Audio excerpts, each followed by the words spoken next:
युद्ध के दौरान स्ट्रेट ऑफ हॉर्मूज पर अमेरिका के नए प्लान का खुलासा हुआ। अभी तक ईरान कह रहा था कि वो स्ट्रेट ऑफ हॉर्मूज से गुजरने वाले जहाजों से tax वसूलेगा।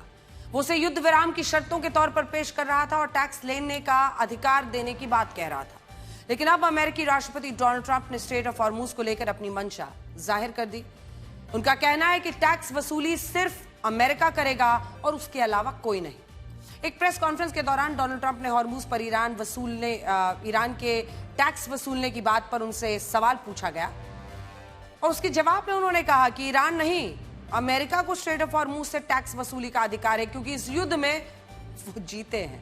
Are you willing to end this conflict with Iran charging tolls for passage through the strait? Us charging tolls? Iran. What about us charging tolls? Is that something you're considering? I'd rather do that than let them have them, right? Why shouldn't we? We're the winner.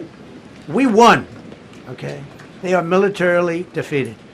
The only thing they have is the psychology of, oh, we're going to drop a couple of mines in the water, all right? No, we have a concept where we'll charge tolls, okay? I thought you meant us. Your question would have been more accurate if you said us. Go ahead.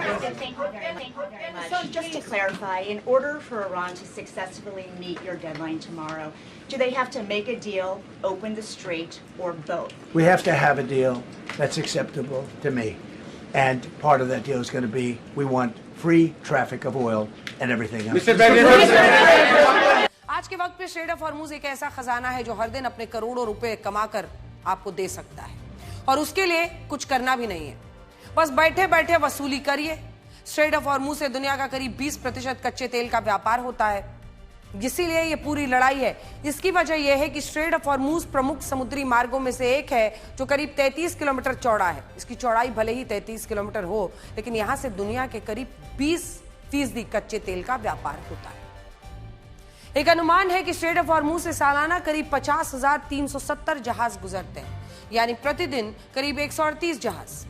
अगर हर जहाज से tax के तौर पर $1 billion, सिर्फ $1 billion ले लीजिए, यानी 9,400 करोड़ रुपए वसूल लिए गए, तो वसूली करने वाले देश की सालाना कमाई जानते हैं 4,70,000 करोड़ रुपए होगी। और यह रकम इतनी ज्यादा है कि इसके लिए अमेरिका और ईरान कई महीनों तक उसके बाद युद्ध लड़ सकते हैं। लेकिन रणनीतिक रूप से देखें तो स्ट्रेट ऑफ हॉर्मूज पर नियंत्रण करना और वहां पर टैक्स वसूली की प्रणाली बनाना अमेरिका के लिए मुश्किल है, मगर ईरान के लिए बहुत आसान।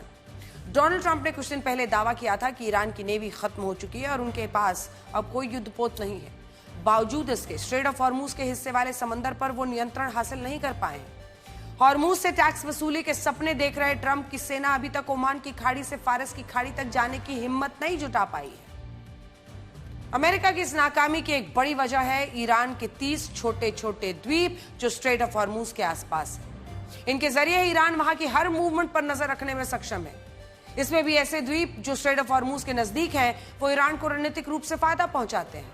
यहां तक कि ये स्थिति है कि इस इलाके से गुजरने वाले जहाजों को इस बात का बहुत ख्याल रखना पड़ता है कि वो ईरान के द्वीप वाले क्षेत्र में ना जाएं। अनेकों द्वीप हैं उनके, बच बच कर उन्हें जाना पड़ता है, क्योंकि अगर ऐसा होता है तो ईरान की सेना एक्शन में आ जाती है। मुख्य रूप से स्ट्रेट ऑफ हॉर्मूज के पास ईरान के 9 ऐसे आइलैंड्स हैं, द्वीप हैं, जिनसे ईरान पूरे क्षेत्र पर नियंत्रण पा सकता है। इसमें एक है हॉर्मूज द्वीप, जिसके नाम पर स्ट्रेट ऑफ हॉर्मूज कहा जाता है। इसी के पास में लराक, केशम, ये आइलैंड्स हैं। केशम आइलैंड ईरान का सबसे बड़ा आइलैंड है और यहां पर उसने navy base, missile system, radar station सब लगाए हुए हैं। सैन्य गतिविधियों के लिए यह द्वीप ईरान के लिए बहुत मायने रखता है और इसी की मदद से वो स्ट्रेट ऑफ हॉर्मूज को ब्लॉक भी कर सकता है। इसके अलावा हेंगम, ग्रेटर टुनब, लेसर टुनब जिसे कहते हैं, अबू मूसा, सिरी, ये तमाम आइलैंड्स मौजूद हैं। स्ट्रेट ऑफ हॉर्मूज पर सैन्य नियंत्रण पाने के लिए ईरान के बहुत काम आ सकते हैं ये तमाम।